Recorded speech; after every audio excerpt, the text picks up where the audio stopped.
ಈ ಸಂದರ್ಭದಲ್ಲಿ ನಾನು ಅವರಿಗೆ ತಿಳಿಸ್ಕೊಡ್ತೀನಿ. ಆಮೇಲೆ ಈ ಕಾರ್ಯಕ್ರಮದ ವೇದಿಕೆ ಮೇಲೆ ಹಾಜರಾಗಿರ್ತಕ್ಕಂಥ ಎಲ್ಲ ನನ್ನ ಟೀಚಿಂಗ್ ಸಹೋದ್ಯೋಗಿಗಳು ಮತ್ತು ನನ್ನ ವಿದ್ಯಾರ್ಥಿ ಮಿತ್ರಗಳೇ, ಇವತ್ತಿನ ದಿವಸ ಯೋಗ ದಿನ ಇವತ್ತು ಆಚರಣೆ ಮಾಡ್ತೀವಿ. ಯೋಗ ಅಂದ್ರೆ ಏನು? ದೇಹದಲ್ಲಿರ್ತಕ್ಕಂಥ ರೋಗವನ್ನ ನಿವಾರಣೆ ಮಾಡ್ತಕ್ಕಂಥ ಶಕ್ತಿ ಇದು. ಅತಿ ಅದ್ಭುತವಾಗಿರ್ತಕ್ಕಂಥ ಶಕ್ತಿ ಇದು. ಯೋಗ ಮಾಡೋದು ಏನಾಗ್ತದೆ, ಮನುಷ್ಯನ ಏಕಾಗ್ರತೆ ಕಾಪಾಡ್ಕೊತೀವಿ, ಕಾನ್ಸಂಟ್ರೇಷನ್ ಮೈಂಡ್ ಸ್ಟಾರ್ಟ್ ಆಗ್ತದೆ, ಮನಸ್ಸಿಗೆ ನೆಮ್ಮದಿ ಕೊಡ್ತದೆ, ಮನಸ್ಸಿಗೆ ಶಾಂತಿ ಕೊಡ್ತದೆ, ಮನಸ್ಸಿಗೆ ಆರೋಗ್ಯವನ್ನು ಚೆನ್ನಾಗಿ ಕೊಡ್ತದೆ.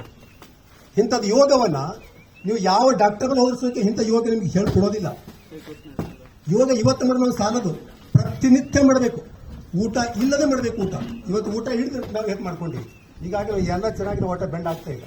ಯಾಕಂದ್ರೆ ಇದು ಯೋಗ ಮಾಡೋ ಸಂದರ್ಭದಲ್ಲಿ ಹೊಟ್ಟಿಗೆ ಊಟ ಇರಬಾರ್ದು.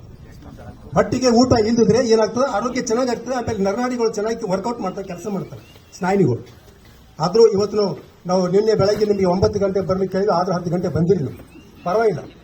ಆದರೂ ನಮ್ಮ ಕಾರ್ಯಕ್ರಮ ತುಂಬ ಎಕ್ಸೆಸ್ ಮಾಡಿದ್ದೀವಿ. ಇನ್ನೊಂದು ವಿಷಯ ನಾನು ನಿಮ್ಗೆ ಹೇಳಿ ಬಯಸ್ತೀನಿ ಅಂದ್ರೆ, ಇವತ್ತು ನಾವು ಮಾಡಿದವಲ್ಲ, ದಿನ ಬೆಳಗ್ಗೆ ಅಂದ್ರೆ 5 ಗಂಟೆ ಎದ್ದು ನೀವು ಯೋಗಾಸನ ಮಾಡಬೇಕು.